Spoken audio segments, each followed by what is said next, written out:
जब मोदी शाह को लगा हार जाएंगे बंगाल का चुनाव, ममता बनर्जी के रहते नहीं लगा पाएंगे पार नाव, शाह ने खुद मिलाया फोन और बंगाल के चुनाव में कूद पड़े योगी। 3 बड़े ऐलान से कांप उठी ममता बनर्जी।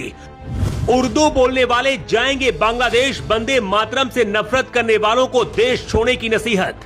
बंगाल के अंदर उठ रही थी योगी की मांग, मोदी शाह का बायकॉट होने के बाद बंगाल की हर सीट पर बढ़ी थी डिमांड। आखिरी वक्त तक दिल्ली हाईकमान करता रहा विचार, लेकिन जब लगा जाएंगे चुनाव हार तो आ गई योगी आदित्यनाथ की याद।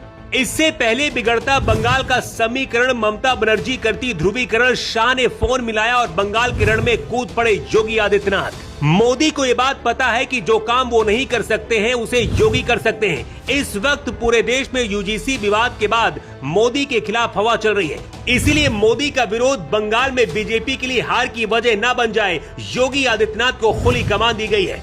बंगाल के जिस इलाके में 80% से ज्यादा हिंदू रहते हैं, वहां से योगी आदित्यनाथ ने 3 बड़े ऐलान करके पूरे बंगाल के मुसलमानों में खलबली मचा दी है। योगी आदित्यनाथ ने जो बयान बंगाल में घुसकर दिया है, आज तक किसी भी प्रधानमंत्री और मुख्यमंत्री में ऐसा बयान देने की ना तो हिम्मत हुई है और ना ही जरूरत हुई है। जानेंगे तो आप भी कहेंगे कि ऐसा तो सिर्फ योगी कर सकते हैं। बंगाल की रैली में योगी ने कहा है कि मैं उस उत्तर प्रदेश से आया हूं जो भगवान राम, महादेव और कृष्ण से जुड़ी है, और अब पश्चिम बंगाल की उस धरती पर हूं जिसका राष्ट्रीय गीत और राष्ट्रगान से रिश्ता है। योगी ने बंगाल में ऐलान करते हुए कहा कि जिन लोगों को वंदे मातरम बोलने से परेशानी हो रही है, जो लोग इसका विरोध कर रहे हैं, उन्हें देश छोड़ देना चाहिए। ये बात योगी ने किसके लिए कही है और क्यों कही है ये बताने की जरूरत नहीं है, लेकिन उसके बाद योगी ने जो बात कही उसे सुनकर तो बांग्लादेश और पाकिस्तान में भी मोबाइल फोन टूटने लगे हैं। योगी आदित्यनाथ ने कहा कि जो लोग कहते हैं कि बंगाल में उर्दू बोली जाएगी, उनसे कह दो कि उर्दू जहां बोली जाती है वहां चले जाओ, बंगाल में केवल बांग्ला ही बोली जाएगी। ये बयान योगी आदित्यनाथ ने कोलकाता के मेयर फिरहाद हकीम के उस बयान के जवाब में दिया है, जिसमें मेयर ने कहा था कि इंशाअल्लाह बंगाल में एक दिन ऐसा आएगा जब यहाँ की आधी आबादी उर्दू बोलेगी।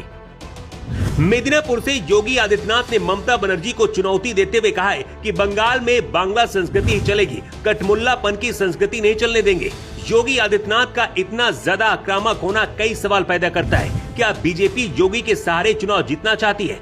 क्या बीजेपी हिंदू मुस्लिम के सहारे चुनाव जीतना चाहती है? और क्या बांग्लादेश और घुसपैठ मुद्दा ही बीजेपी के पास है? देश के किसी भी राज्य में चुनाव हो, बीजेपी के पास सिर्फ यही मुद्दे क्यों रहते हैं? बंगाल में चुनाव के दौरान हिंदुओं को एक करने के लिए योगी आदित्यनाथ को हथियार बनाया जा रहा है, लेकिन चुनाव खत्म होने के बाद हिंदू सिर्फ वोट बैंक बनकर रह जाते हैं और फिर